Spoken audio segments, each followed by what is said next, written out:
So, blood or no blood, just about anybody can be troubled.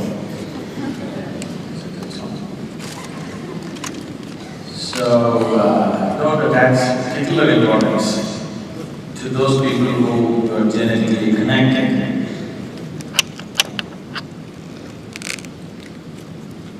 You have no choice about who you are genetically connected with. It's happening. It's an event that's happening, isn't it? You cannot fix it now. What kind of relationship you can maintain, maybe you have some choice, but not always. That's why you choose friends, that's why you get married, that's why we told you should never marry in a blood relationship. That's called incest, so that you have a choice.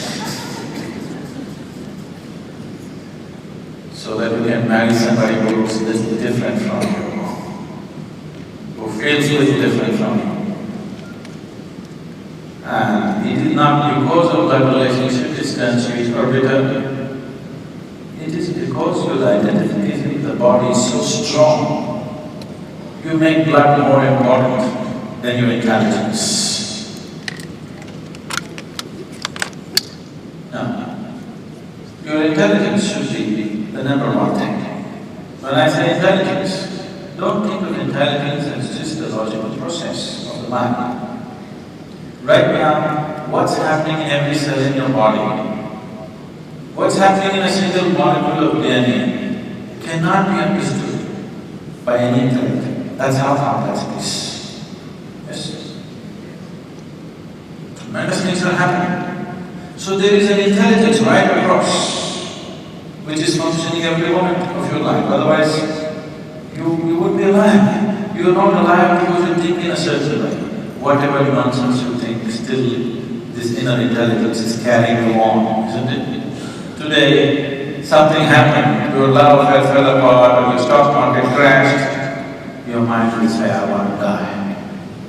But the intelligence within you keeps you going. Tomorrow you might say, oh, I think the life is great.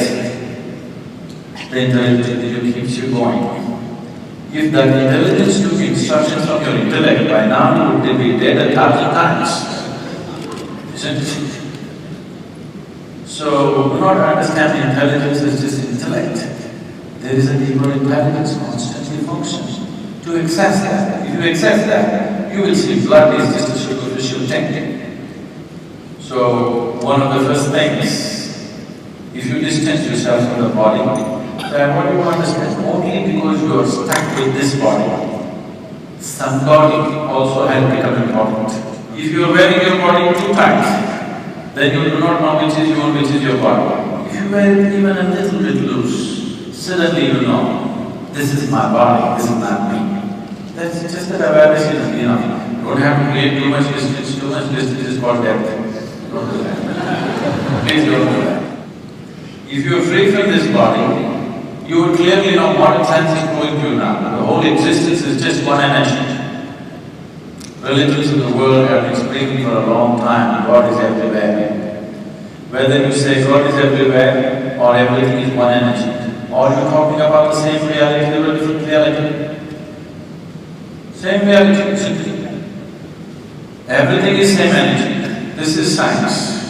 God is everywhere. Same stuff, expressed in a different way. Only problem is, the scientist did not experience it. He only mathematically deduced this reality. A religious person does not experience it, he just believes it. But if you know it by experience, everything will fall into its right place. Otherwise, you will distort reality.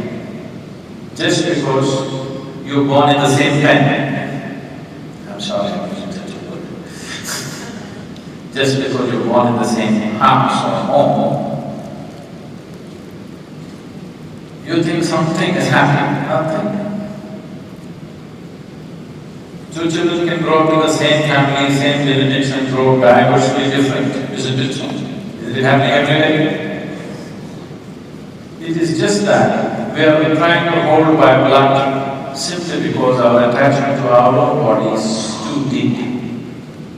If you understand the nature of what's happening with this, Very easily human beings can range beyond their genetics and operate in a different way. The whole yogic system is just about this. This is the reason why we say that Adi Yogi doesn't have parentage. He has no parents because he's gone beyond his genetic process. I think here, Jesus said, leave the dead to the dead. What he's saying is, your father is dead. Somebody says, my father is dead. He says, leave the dead to the dead. He's saying, don't allow your father to live through you. Dead should die. But right now, your great-grandfather, your ancestor also is living through you. Whether you are aware of it or not, you are behaving like your great-grandmother. This annoying you. You are having the same tendencies. If you don't grow beyond this, your life becomes cyclical. It is not progressive. If you want your life to progress, the first thing that you need to do is you have to go beyond your genetics. Otherwise, genetics will keep you in a cycle and loop. You will become an endless cycle. Becoming cyclic is a helpless process. It's a trap. Genetics give you a body, a certain quality and flavor in your body. That's fine. Beyond that, genetics should not influence you. You should go beyond that. Otherwise, your life will become cyclic. So the first step in the spiritual process is simple methods to transcend the limitations of genetics. If you hold this body a little away from you, would your father influence you? No. It's only with the body. You have made the body too important. So your forefathers have become too important. If you hold your own body aside, then go with it. You must leave the dead to the dead. Don't let them live through you. This is your life. This is for you to live, not for your grandfather to live through you.